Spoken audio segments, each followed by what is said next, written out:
That was well done. That was extremely well done. I like it. It flowed, no breaks. It's very well done. Brought us into a spirit of worship. I like it. I got a note passed up to me. I guess the slides have the wrong date for potluck. Potluck is always on the first Sabbath of the month, and next week, Sunday, is the first. So our potluck will be 2 weeks from today in the park. So I just wanted to make that correction. And since I had to make that correction, this actually works well with my sermon segue. You know, communication is extremely complex and inefficient. It really is. It's not just about editing to get the right data. Sometimes we have different comprehensions and understanding of terminology. And a person can say something with all the meaning in the world and the intensity behind it, but if it isn't received in the same way, confusion happens and then frustration happens. I see this in marriages all the time when I'm doing counseling, that there isn't communication that's happening at a very intimate and understandable level. And what happens is one person will say something and the other person will misinterpret it or misunderstand it, and suddenly there's a reaction and all kinds of stuff. So that's been happening a little bit with some of the things that I've been saying, is that people don't necessarily hear. And that's partly my problem. Maybe I haven't been clear. I have a great deal of passion behind what I'm saying, but sometimes that passion and the words causes people to get frustrated because they don't quite know what I mean. I hope this morning I'm going to take a step to clearing something up. It won't do it all in one day, but I hope to move in the direction of clearing up something in regards to something I've been saying actually since the beginning of the year. One of the things that I prize highly based on my experience and where I have come and where I am today is compassion ministries, caring about people at a deep level. And so I have said in sermons and in writing that I want this church to become a caring church. I've gotten a little bit of pushback because people say we are caring. It's an issue of semantics and definitions. And so as you listen to this sermon this morning, understand that the backdrop of this sermon is in the context of trying to clear up what I mean when I say caring. So if you can put those two together, hopefully when I get to the end of my sermon, you arrive about the same time and we're understanding each other. And if not, I'll go over it again, and we're going to deal with this a couple of times. But I'm going to start off with a theological presentation, and then I'm going to move into a testimony or a personal experience. Boy, that's a terrible slide. I can't even read that, and I'm expecting you to read that. The Incarnation. That's not reincarnation. Incarnation. There's a difference, a big difference. And I don't want you to walk away misunderstanding because you can't read the slide. It is not reincarnation, it is incarnation. Start off with definition. What is the incarnation? Well, this is where most theologians, and if you were to research this through theological books, most of the discussion on the incarnation talks about the fact of God becoming man, incarnating himself into a human body. But there is another part of the definition, and that is to be made manifest or comprehensible, as in, you are my friend incarnate, meaning you have a visible, physical representation of something. Jesus did both, but most of the theological discussion deal with the first part. The Word became flesh and dwelt among us, and we have seen his glory, glory as the only Son from the Father, full of grace and truth. And we all know this from John chapter 1. We use this frequently. We talk about the fact that the Word Jesus became flesh, and he dwelt among us. And in that, we have both the incarnation of the physical God becoming man, but also the action of the purpose of God becoming man. He dwelt among us. Now, Ellen White says that the Word of God, like the character of its divine author, presents mysteries that can never be fully comprehended by finite beings. The entrance of sin into the world, the incarnation of Christ, regeneration and resurrection, and many other subjects presented in the Bible are mysteries too deep for the human mind to explain or even fully comprehend. I am not smart enough, nor do I want to waste the mental energy to try to tell you how God put himself into a human body. I can't explain it. And if you find somebody who can, you probably won't understand it either. It is incomprehensible how God, as deity, could enter into his creation and become part of it, and yet be both fully God and fully man, is something that theologians have argued about and have caused different divisions in churches and denominations. And I'm only here to tell you, I accept the biblical teaching that he did it. How he did it, I have no idea. But the Bible says he did it. I'm good with that. I'm okay. Now, there's two ways of looking at it, as I've been talking about. There is the becoming, as in God entering into human form, and then there is him living with us, and that is walking with. So the incarnation that I'm going to be talking about today is the incarnation of Jesus walking with humanity, not dealing with the physical elements of God becoming man. So I want to try to clear that up so that you don't take this in a different direction than I want to go. It's all about God dwelling with his creation. So why? Do you know there's really nothing in any of the literature that I tried to go through to find out that talks about this? So I'm kind of out on a wing here because there isn't anything that I have where I can point to this author or this theologian or this preacher in this sermon. There's nothing out there because nobody talks about why did he do it. They want to talk about the how. How did God become man? But why? What was the purpose? Wasn't there another way that God could have done this? Couldn't he have sent somebody else? Couldn't he have sent an angel to just create a human being and God could have washed his hands and dealt with us from a distance? He could have sent something in his place. That's a possibility, but he chose not to do that for some reason. Couldn't God, being God, just say the word and reverse the whole sin problem and just change everything and put it back to normal? He could have. But this really, I struggle with the why. Why did he do some of these things? Because this would have been a whole lot easier for you and him, right? You and I would not have suffered with pain. We wouldn't have to deal with babies going to the hospital after 3 weeks. We wouldn't have to deal with death and cancer and all this stuff. God, just make it right. But he chose not to do that. And someday, when we sit in his presence, we'll get to ask him, God, why? I can't answer that question, why he wouldn't do that. Why did he come in person? Why did he enter into human existence?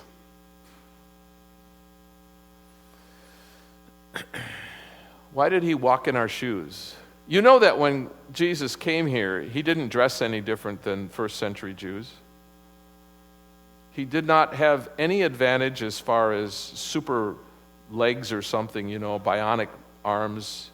He didn't have any advantage. He literally wore our clothes, walked in those dusty trails in nasty old sandals. He ate the food of a first century Jew, just like everybody else. Now, this is the Creator God entering into the world of his creation. Is there some significance in this? He chose to live on the planet he created, to eat, sleep, work, and suffer our pain and our temptation. This is part of the incarnation. Because he didn't just show up, become incarnate, and then leave. He stuck around. Listen to what I'm saying. He didn't send somebody else. He didn't send money. He showed up and he stuck around. And he walked with his people. He was demonstrating something in the Incarnation. I already talked about this. God came to bridge a gap between humanity and divinity. And he didn't do it supernaturally by waving a wand or throwing pixie dust. He did it by God showing up in human form and walking amongst his people. It was his design that he could not demonstrate. Let me say this again. Demonstrate his love for us. You know the text, don't you? But God demonstrates his love for us in this, that while we were yet sinners, Christ died for us. I want to argue, and I've said this before, and I will take this to the nth degree in arguing, is that love is not just an emotion, it is a demonstration. Love is an action. That's why so many marriages fall apart. That's why so many families are in disarray, because love there is a mere sentiment or words. It is not an action. But God demonstrated his love for us by what he did. He showed up big time. I hope you understand and appreciate what he did. I've said this before, so if you're hearing it again, this is for reinforcement. But the sacrifice of God did not begin on the cross. It began in Bethlehem.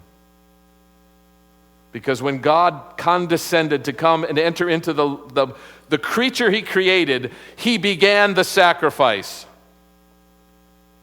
The sacrifice that took 30 plus years to demonstrate what he was willing to do so that his creation could someday live with him. It demonstrates the magnitude of God's love and his patience. But we miss that. How do we miss that? Why do we fear a God who is willing to literally enter into the pigsty of our existence, to live with us, to walk with us, and to do everything that he possibly could, short of forcing us to accept his love? For God so loved the world and demonstrated it, not just by dying for us, but by being incarnate into our world and our existence.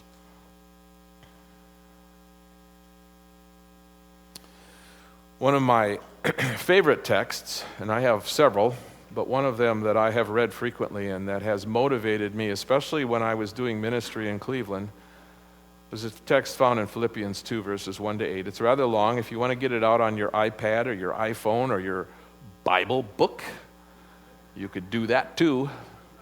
I know there's a few of you that still use those books. I do.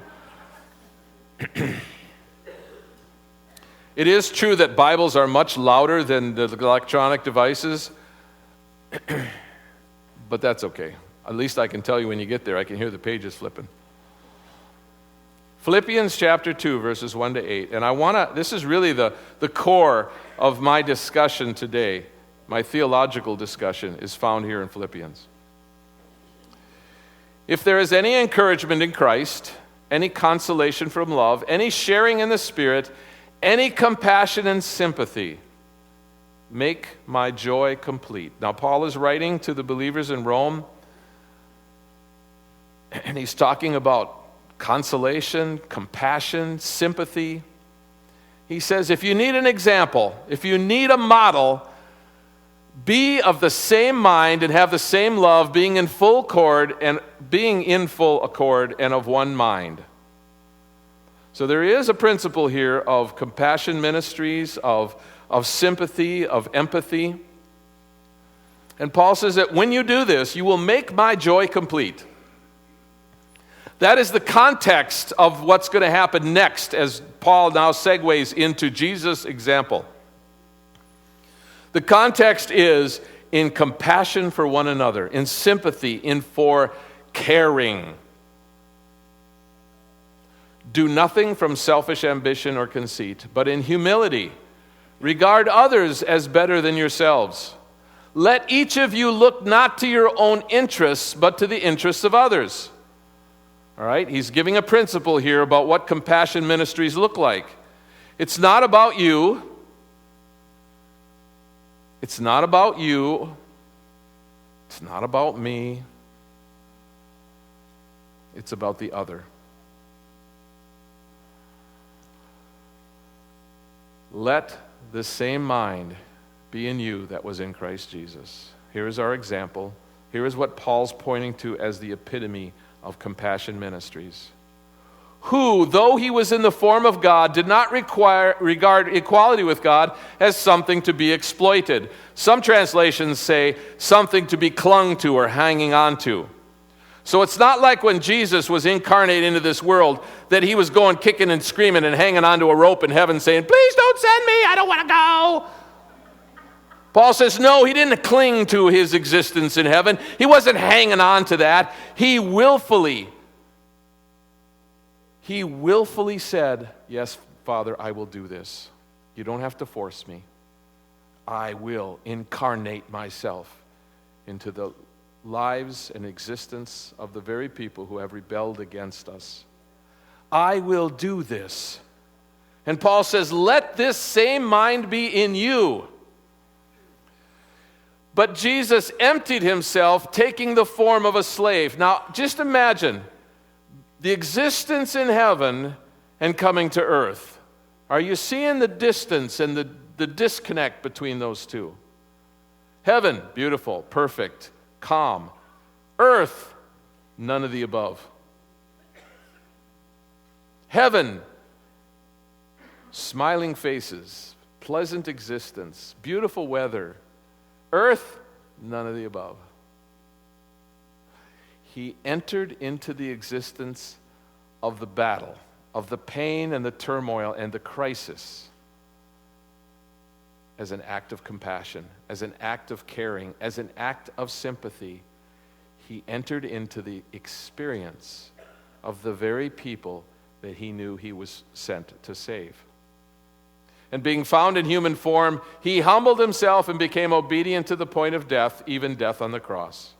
Seems like almost an afterthought, the cross, when Paul is emphasizing the condescension of Jesus coming to this earth, entering into the form of a human body, to live in the existence that we live in, to demonstrate his love for us, his compassion. That's a pretty heavy text. It's also indicative of the character of God. It makes one wonder sometimes as to why we are so afraid of God and why we run from him when he has done everything in his power to pursue us, to come after us, to try to demonstrate to us how much he loves us. And yet we run. Like an alien invading our planet, and it's some green, scary monster, and we run from him. And he's saying, "Come to me, all you who are heavy laden, and I will give you rest." And I know what your pain is like because I lived it. I walked in your shoes. I experienced what you experienced. Jesus felt hunger. He felt pain. He felt tired. Everything that you complain about and that your arthritis and all of this stuff, I don't know if he felt arthritis. I know I do, but I don't know if he did. But I know that he suffered like humans do. Now I want to look at a couple of texts. First one's in Matthew 9. Jesus said, "Go and learn what this means. I desire compassion and not sacrifice. For I did not come to call the righteous but sinners." Now, if you look at the commentaries and some of the discussion on this text, it's talking about law and grace here. The compassion here, even though we're going to take a look at the Greek word, what it means, the compassion in contrast to the sacrifice, he was talking about his ministry to the weak and the poor as opposed to what the Pharisees were doing, because they were so fixed on the law and sacrifice that they missed out on the more important things of the law, like compassion. Anyway, the Greek word for desire or the compassion here is from eleos. It's a compassion or tender mercy. I desire tender mercy.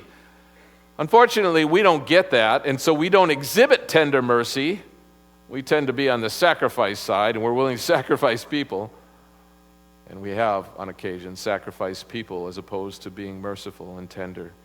Jesus said, I desire tender mercy and not sacrificing people on the altar of some humanistic designs. But there's another time he uses a different word, and this is in the context of feeding the 5,000. Jesus called his disciples to him and said, I feel compassion for the people. You can go take a look at this in the context, and this is just before he told them to gather the bread and the fishes and the loaves and to go and feed the 5,000. He said, I feel compassion. Now, this is a different word than the previous one. This one is hard to pronounce. You can go ahead and try it.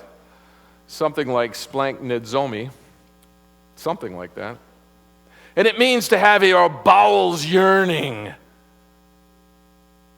That's what Jesus felt when he looked at the 5,000 people who were without a leader, and they were hungry, and they were following him, looking for the bread of life. Jesus' bowels were burning for them. He said, I feel compassion for these people. We have to do something for them. What did his disciples say? Just send them home. We can't feed all these people. Send them home. Jesus said, no, I feel compassion. My bowels burn for these people.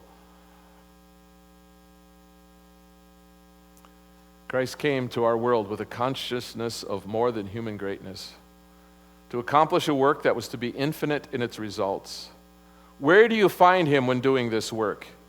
In the house of Peter, the fisherman, resting by Jacob's well, telling the Samaritan woman of the living water. He generally taught in the open air, but sometimes in the temple, for he attended the gatherings of the Jewish people. But oftenest he taught when sitting on a mountainside or in a fisherman's boat. He entered into the lives of the humble fishermen. That's incarnation. He didn't show up and strut around in fine clothes, hang out with the cool people at the temple. He entered into the lives of the broken and the disenfranchised. His bowels burned with a yearning to help them. That's called incarnation.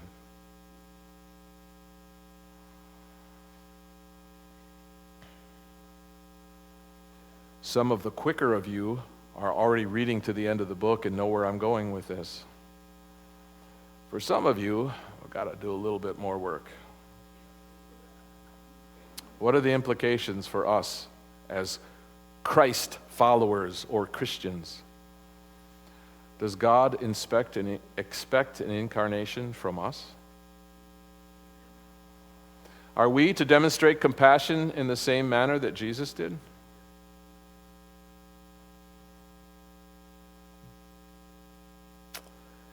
When I came out of seminary, I was trained at the feet of some of the most exquisite theologians that Adventism knows. You're supposed to be laughing now. I was taught all of the proper procedures of being a pastor. The emphasis was heavy on evangelism. Oh boy, because that's what we're about, is evangelism. I had to go through NADI, which it's an acronym for North American Division of Evangelism Institute. And you were taught to do seminars, such as felt need seminars, whether it be stop smoking, healthy cooking, you name it. There was dozens of these seminars, financial seminars. We were taught to do this. We were taught how to do these large campaigns. You know, we use that word campaign because we like to use war language. We were on a campaign. So we were going to go out, and of course, we were assigned to different people. And does anybody remember Russell Burrell? Anybody know the name Russell Burrell? Russell's pretty well known in North America. He was a North American Division Evangelist Director for a long time, actually. And I actually got to work with Russell Burrell in one of his evangelistic series in Benton Harbor, Michigan. And Russell would do 2 or 3 of these a year. So when I got out of seminary and I was sent to Cleveland, I was never mentored by another pastor. They never sent me to become an associate to work under somebody else. They sent me to this district which had no church, and they said, take what you learned and do it. So what I started to do was what they taught me in school, and that is event-based ministry. You plan an event, you advertise an event, and you hold an event. And then you go, oh, am I glad that event's over. But then you started planning the next event. Whether it was felt needs ministry, whether it was evangelism. And I was doing, this is no lie, ask my wife, I was doing 3 evangelistic series a year for 4 consecutive years. I was exhausted because I was constantly either planning an event or doing an event. And there's one thing about preaching evangelistic series is that they're highly emotionally taxing. I did not enjoy the experience, but I thought this was what I was supposed to do. I was trained to do this. And the more events I did, the more frustrated I got because I saw no tangible results. I saw nothing. Oh, we'd get a few baptisms here or there, and then they'd leave. We'd get a few more baptisms, or they'd stick around for a while, then they'd leave. And I was so confused. What am I supposed to do? I'm following my seminary training. Either I'm an idiot, and I shouldn't even be in this business, or something's wrong with the process. I remember coming home and talking to my wife, and I was, I say things to her that I don't say to other people. And she does not, sometimes she listens and sometimes she just tells me to get out. This particular time, she told me to get out. She said, you've been grousing enough. I was complaining about the evangelistic series and the lack of support in the church, and I'm doing it all myself, and the church members aren't helping, and I'm getting no support, and she says, you know what, just shut up. She never, in our household, we never use the word shut up, but I'm saying that for effect right now. She said, why don't you go down to the park and help the kids? And this is what started me on a whole different movement away from event-based ministry to what I'd like to call lifestyle ministry. Of course, another word for event-based ministry is drive-by ministry. Now, I want to tell you that this is taught and done in almost every church in the Seventh-day Adventist Church in North America. I remember the first church, a little bitty church in Piqua, Ohio, just north of Dayton, where I was baptized, and every year they would hold an evangelistic series in the fall. And I can remember the lead-up. We would send out Bible cards, we would do visitations, we would get ready, we would do the event, and afterwards we'd all go, oh, am I glad that's over with. We only have to wait another year to do it all over again. And so much of what the church does is event-based. And we expect a great deal of results. And at one time, I guess, in our past, we had good results. And it seems like in the third world we have, at least it's reported, we have these huge baptisms of 20 and 30,000 people from these events. And maybe it still works some places, but it doesn't seem to work in North America very well. And as I'm describing this, you're thinking of local churches in the area that are still doing exactly what I'm describing. You're thinking about the advertisements that get sent here and the type of advertisements, and you're thinking, yeah, that's exactly what the Adventist church did. But something clicked as I was in a baseball field playing with some kids. Something about being incarnate in their world. A group of kids from the ages of 8 to 14 in the inner city who didn't know who their dad was, and they weren't sure that they were supposed to go home that night, had no one who really would listen or care about them. They didn't know how to play baseball. They didn't know how to hold a bat or throw a ball. But they were looking for community. They were looking for somebody, whether it was their peers or somebody else. And I was the only male that volunteered to go down and help these kids. And the kids gravitated towards me because they were looking for an adult male in their lives because they didn't have adult males.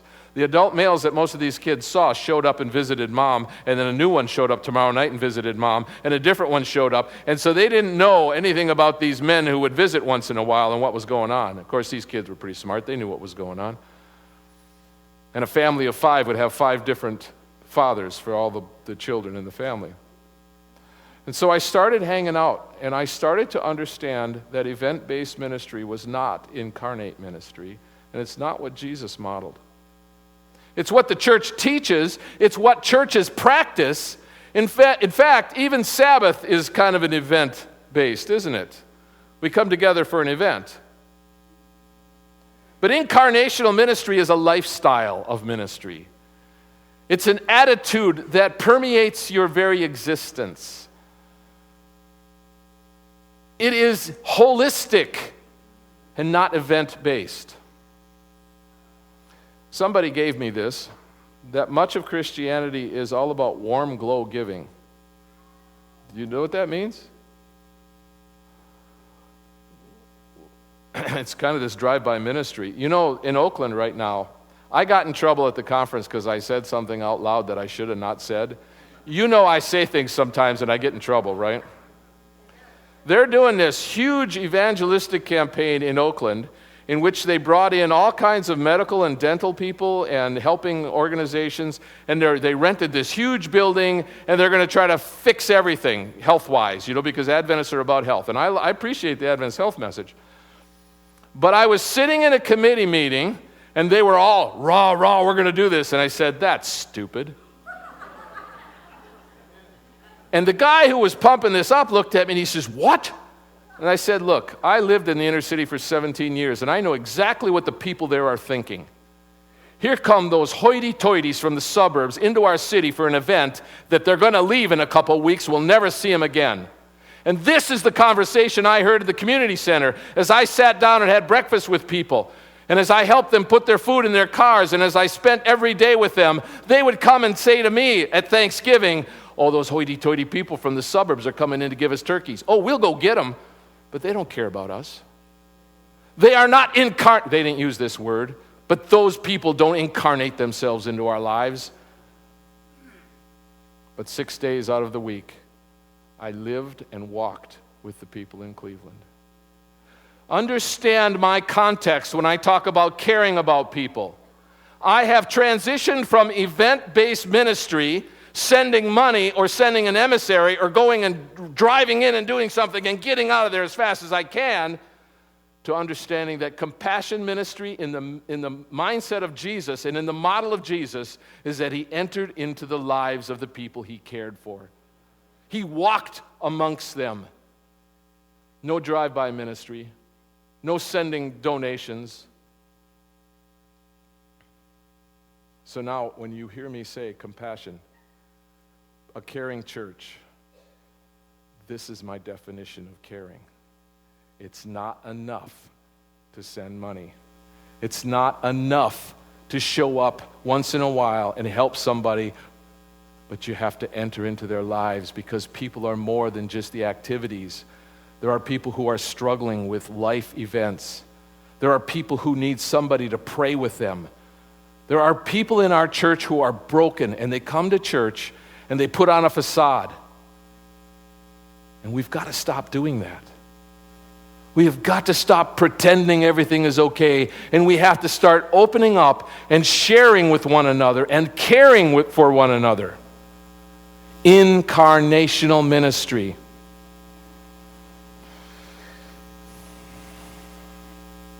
So here's a couple of my teams, baseball and football. For 10 years I coached both. And the kids would see me on the street or they'd see me in the park, and they all knew me as coach. And there was a time for a couple of years where when I would call my baseball team for practice, every team in the league would show up because they wanted to practice with me. Because they needed somebody to be in their lives. And I'm coaching the other teams while I'm coaching mine. It wasn't about winning, it was about relationships. It was about developing these kids, teaching them fundamentals, not just of baseball, but of life.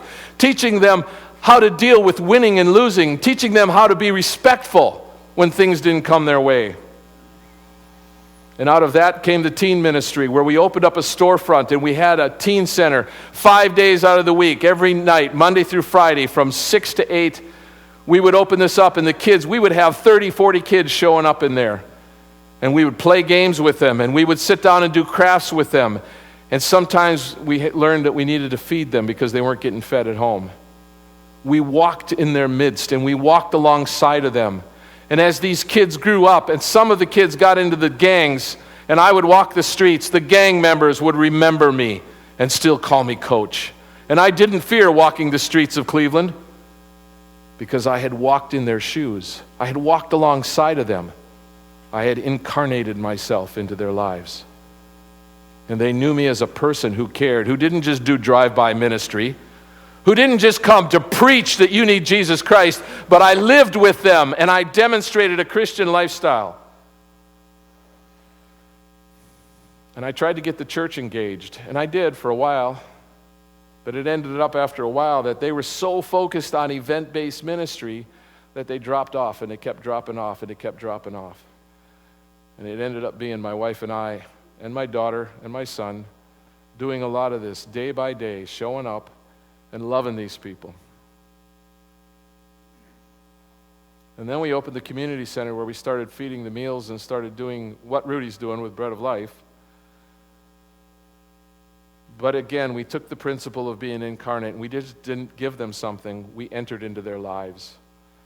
These people knew me as not only the pastor, but as a guy who was going to be there all the time. And on the right side slide, the man with the eye patch is the man I've told you about before. His name is Eric Prenslow. Eric came to us as homeless. He looked terrible, big old bushy beard and disheveled and dirty.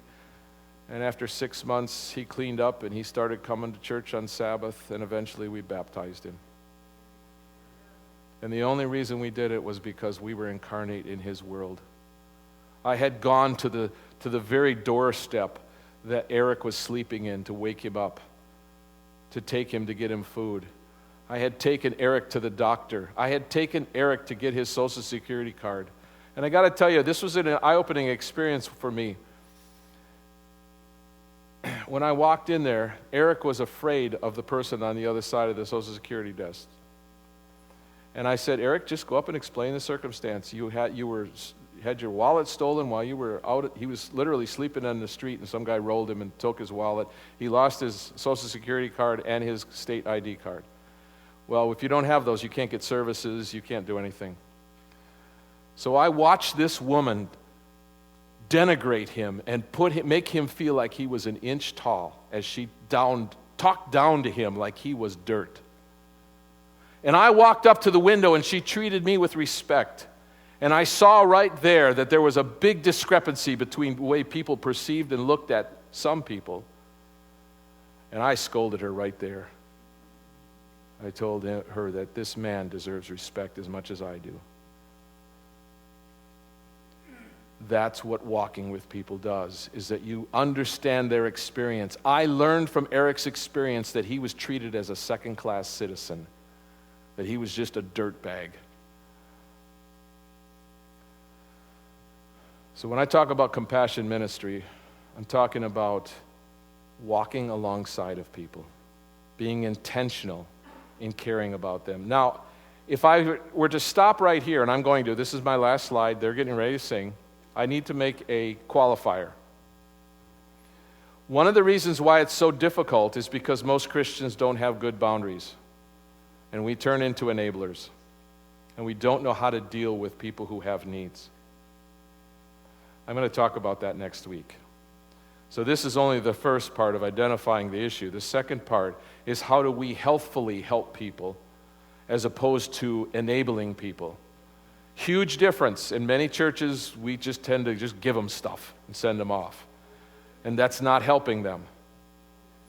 So, how are we doing with definitions? Do you know what I mean when I say caring and compassionate?